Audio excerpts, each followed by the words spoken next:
Quilombolas, artes visuais, artesanato e música. Boa tarde a todos. Eu começo fazendo uma pequena introdução a respeito do o que é o quilombo. Então, qual o conceito que podemos ter a respeito desse assunto? Ele era formado a partir da reunião de vários escravos fugitivos. Um quilombo ele passava a constituir um tipo de comunidade bastante diferente das que foram criadas pela ação dos colonizadores portugueses. Os habitantes dos quilombos, chamados de quilombolas, eles participavam de todo o trabalho que envolvia a obtenção de alimentos, constituía pequenas oficinas onde eles fabricavam suas roupas, utensílios domésticos, ferramentas de trabalho e móveis. Mais do que uma simples comunidade, o quilombo era formado em locais de difícil acesso. Tal medida visava impedir que os escravos foragidos fossem recapturados. E os povos quilombolas, eles não se agrupavam em uma região específica ou vieram de um lugar específico. A origem comum dos remanescentes de quilombos é a ancestralidade africana de negros escravizados que fugiram da crueldade da escravidão e se refugiaram nas matas. Com o passar do tempo, vários desses fugitivos foram se aglomerando em determinados locais, formando assim as tribos. E mais adiante, brancos, índios, mestiços também passaram a habitar os quilombos, somando, porém, menor número da população. Quando pensamos na palavra quilombo,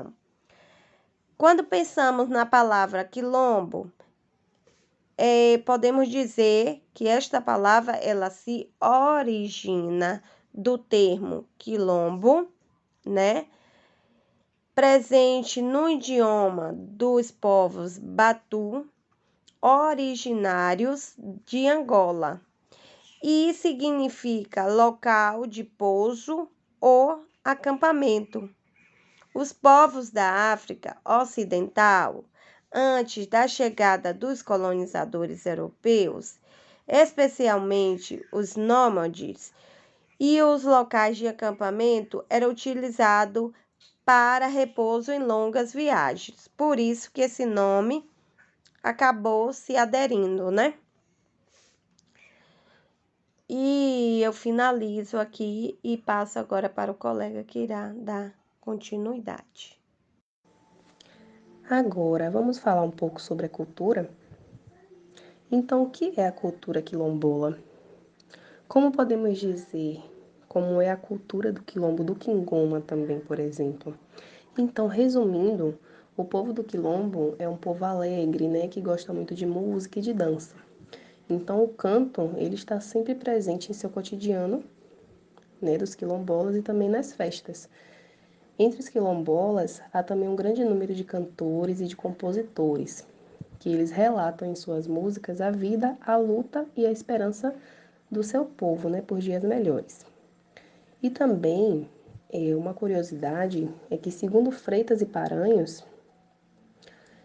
a formação histórica do município, né, que abriga a localidade do Quingoma, iniciou-se no século XVI, quando o então governador-geral Tomé de Souza, né, em 1552, ele cedeu lotes de terra do litoral baiano a Garcia Dávila, que depois tornou-se o maior latifundiário da região, que ficou conhecido por ter realizado um genocídio indígena para viabilizar o projeto colonial. Sendo que no Quilombo do Quingoma, os quilombolas mantêm as suas tradições culturais, aprendem a tirar o seu sustento dos recursos naturais, né, que são disponíveis, ao mesmo tempo em que eles se tornaram diretamente responsáveis por sua preservação, interagindo também com outros povos e comunidades tradicionais, tanto quanto a sociedade envolvente. Seus membros são agricultores, seringueiros, pescadores, também extrativistas e dentre outras, né, atividades que eles fazem. E também desenvolvem atividades de turismo, né, de base comunitária em seus territórios, pelos quais continuam a lutar. Segundo Luz, também, um autor, diversas táticas e estratégias de lutas de afirmação existencial trouxeram até nós a riqueza dos valores civilizatórios e a magnificência estética da cultura africana. Então, assim, nós podemos refletir, né, sobre o espaço vivido do Kingoma e ver que nesse espaço nós podemos redescobrir ou, né, descobrir alguns pedaços da África em nossa própria identidade, né, que algumas pessoas até acabam não percebendo. Então, sendo assim, nós podemos partir de um pressuposto de que a valorização dos modos de pensar, de sentir e de agir dos quilombolas pelo currículo formal pode gerar processos de ensino-aprendizagem mais problematizadores, que são contextualizados e significativos para as nossas vidas, né? E segundo Paulo Freire, né, o diálogo entre os saberes disciplinares e comunitários é uma característica basilar de uma pedagogia libertária e crítica. Então, logo, é indispensável que os conteúdos disciplinares estejam relacionados de maneira crítica e interdisciplinar com o espaço vivido dos sujeitos aprendentes. Então, não só o quilombo do Kingoma, mas todos os outros quilombos que existem possuem uma cultura bastante rica, né? Que vale muito a pena a gente conhecer, né? Se puder até visitar, né? Como nós visitamos, e ter conosco essa experiência bastante importante para a nossa formação, né? Como sujeitos críticos e reflexivos dentro da sociedade. Qual a importância do quilombo? Os quilombos possuem uma grande importância, pois as comunidades quilombolas, além de contar a história, mantêm tradições seculares, como, por exemplo, o congado e o rosário, além das religiões de matriz africana. Os quilombos fazem parte da manutenção da nossa história e da cultura brasileira. As histórias desses povos muitas vezes não foram contadas. Nesses espaços é que a gente encontra o que foi perdido. Não é possível falar de Brasil sem falar da presença das populações africanas aqui. As comunidades quilombolas são fundamentais para falar sobre estas populações. A importância delas, por um lado, se dá pela necessidade que temos de garantir o direito à terra dessas comunidades. Por outro lado, de garantir o respeito à nossa Constituição.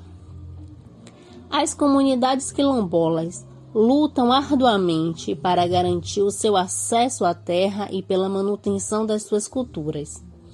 Acho que há uma dificuldade, uma resistência que precisa ser vencida por parte da sociedade brasileira, de entender que a preservação dos territórios quilombolas diz respeito aos direitos das populações quilombolas, mas também diz respeito ao conhecimento da importância das populações africanas na história do Brasil. Como podemos trabalhar as oficinas quilombolas na educação infantil, educação fundamental e EJA? Podemos realizar um projeto em todas as modalidades de ensino sobre conhecer o continente africano e, com isso, trazer a cultura dos quilombos e a importância que eles possuem para a história brasileira. Sendo que o ensino da cultura africana é complexo e exige muita desenvoltura dos docentes para ultrapassarem as barreiras da resistência dos pais e alunos, do racismo e em como lidar com ele no âmbito educacional, dos estigmas e em como desenvolver trabalhos gradativos que mudem a visão, a percepção e a ação dos seus alunos perante as temáticas que envolvam tal cultura. Então, dessa forma, podemos promover, através de um olhar pedagógico, ações que viabilizem o ensino da cultura africana e quilombola no âmbito educacional. Abordar a forma como a cultura africana e quilombola foi difundida nas escolas ao longo dos anos, elaborando ações pedagógicas que direcionem o ensino da cultura africana na sala de aula. Assim, podemos trabalhar através de pesquisas em sites, debates, filmes que trabalham a cultura, por exemplo. E como recursos, podemos utilizar pesquisas, recortes, impressões, tesouras, cola, data show, telão, internet, computador, caixa de som, tinta, pincel, etc. O artesanato, as artes visuais e a música nas culturas quilombolas. No artesanato, podemos citar as cestas, os bancos, os porta-retratos, esteiras, tapetes e flores e demais enfeites que são produzidos principalmente a partir da palha de bananeira e da palha do milho, matérias-primas facilmente encontradas na região e usadas pelos quilombolas. Também há o bambu, a madeira e o barro, que são outros materiais utilizados. Nas artes visuais, temos as pinturas nas paredes e os desenhos dos quilombos. E na música, temos o samba de roda e outros tantos ritmos genuinamente africanos que ajudam a manter os laços dos quilombolas com seus antepassados e a embalar a luta do povo pela preservação da sua história e pela conquista plena da sua cidadania.